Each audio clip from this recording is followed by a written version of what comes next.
A top story in the judiciary has once again been hauled over the coals for the length of time it takes to hear and determine corruption cases. The European Union, jointly with the Ethics and Anti-Corruption Commission, put their weight behind President Uhuru Kenyatta, who on Tuesday took the judiciary to task. While standing by the gains it has made on the war on graft, the EACC blames its failed convictions not on investigative failures, but the drawn-out court processes. NTV's Olive Burrows with more. I'm from the military. I talk about facts, not perception.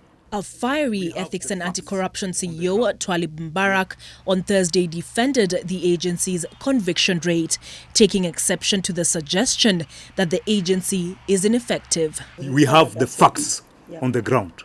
We are not just beating about the bush, trying to blow our trumpet. We have facts, the figures are there.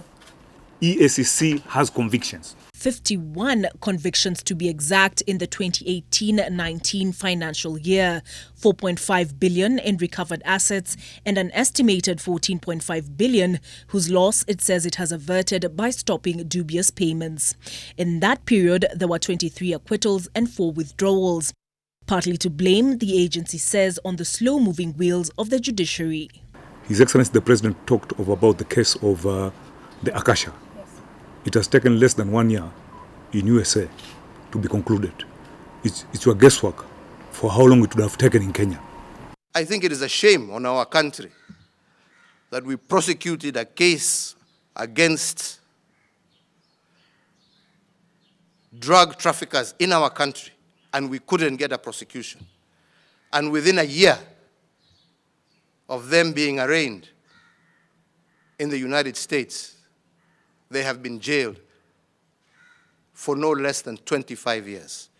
That is something that our judiciary should come to terms with. The executive arm of government and the investigative agencies aren't the only ones taking the judiciary to task. The European Union has invested at least 3 billion shillings in bolstering the country's justice system and is demanding results. 2020 needs to be the year in which we see increase in the tempo of convictions and asset seizures, and people who have engaged in corrupt practices no longer being able to hold public office, no longer being able to travel freely, and an end to this practice here in Kenya. The parties accusing the judiciary of cheating the Kenyan people of the justice due to them when they're robbed blind by failing to hear and decide the cases in a timely fashion. The longer the cases drag on, the EACC lamented, the more unlikely it is that the looted assets will be recovered.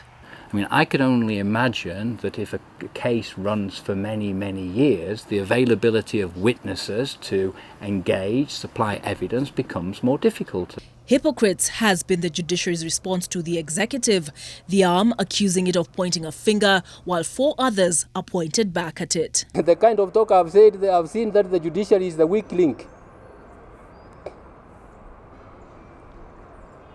This, and some of it is coming from very, very important personalities in this country, as if they don't know how the courts operate.